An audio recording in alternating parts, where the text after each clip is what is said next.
I believe in a world where the word strangers no longer exist. I remember back when I was a child, little Yazzie used to spend a lot of time in the souks, wandering around, talking to people, and attempting to find some Hollywood movies that she would spend hours and hours and hours watching back in her home.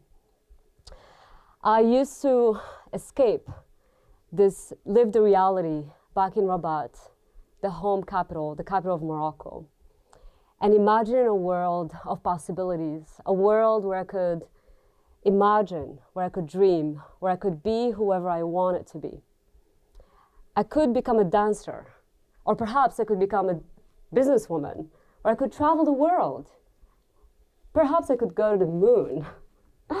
I had all these dreams, and I would write them down one by one.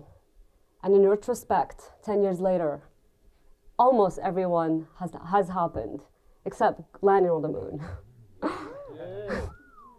I have always been a dreamer. Ever since I remember, I pushed boundaries, all kinds of boundaries, whether it's cultural, social, political, emotional. I had to break down boundaries. I remember at the age of 15, I realized I could leave. I could leave. I could leave. And I realized I had to learn English to be able to communicate with the rest of the world. I was gifted a flight and I landed in San Francisco, the land of dreams and innovation. Silicon Valley. I recall this moment vividly. I was crossing the Golden Gate Bridge and I could feel it.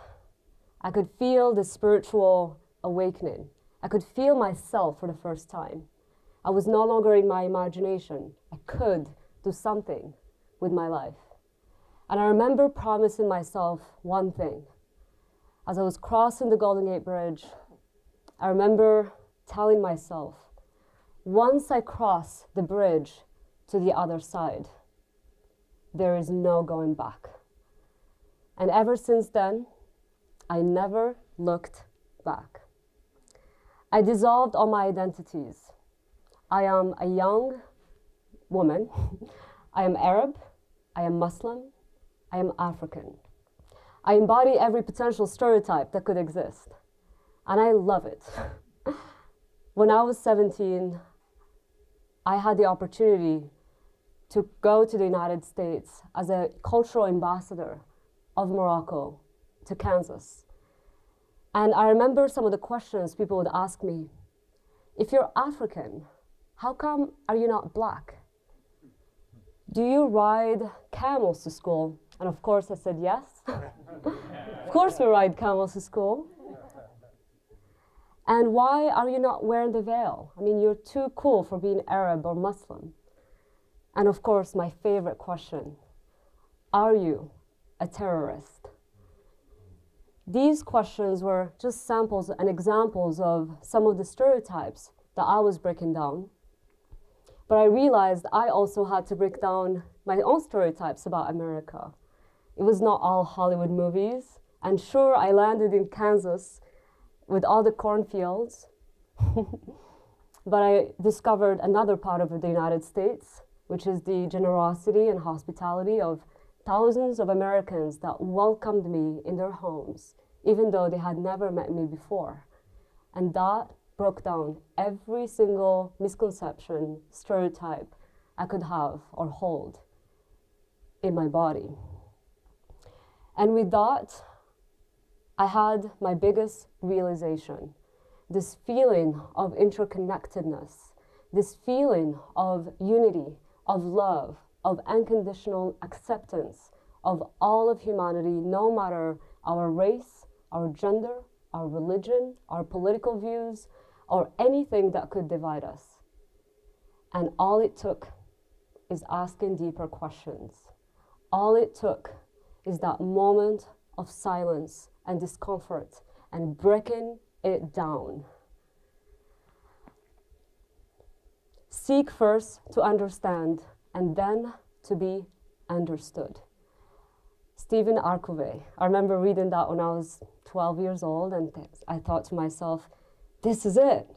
I will seek to understand, and perhaps I will be understood.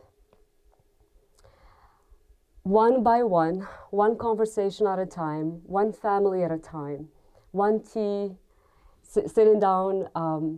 I remember one of my favorite moments in Powhatan, Virginia, sitting down with this family, truck driver family. And they didn't have much, but they had a very open heart. And they took me on this journey, and I realized there's a whole truck driver culture and community in America, and I loved it. The amount of openness and generosity I've received from all kinds of people, farmers, truck drivers, business owners, lawyers, it didn't really matter what their identities or what they did.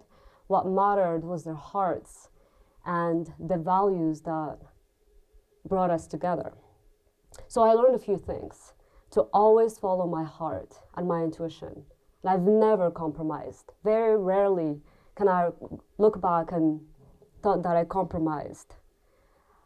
I learned to discern and to say no, and to also discover my inner voice, connect to Lil Yazi, because she's still there, and to understand her traumas growing up in a culture like here in Morocco.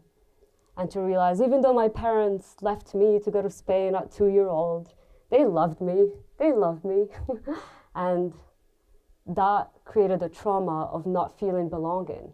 But when you look at the trauma and understand the story and ask the questions to your family, you begin to heal, you begin to understand, and you begin to create reconciliation. It is very meaningful for me to share a little bit of my story here from my home country. I feel the significance of this moment, to be standing here with all of you. Thank you. Thousands of humans welcomed me in their homes across 60 different countries, and it changed me. And my hope, my deepest hope in this lifetime, is I can bring that to other people. Those who've never had the opportunity to travel, to have experiences like these, and to be able to make it possible for anyone to experience the beauty of our planet. Interconnectedness, unity, and love. It is all so simple after all. I will leave you with this, my 3 takeaways.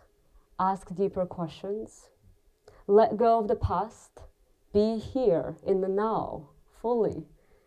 And of course, remember that life is a continuous journey of self-discovery. Shukran.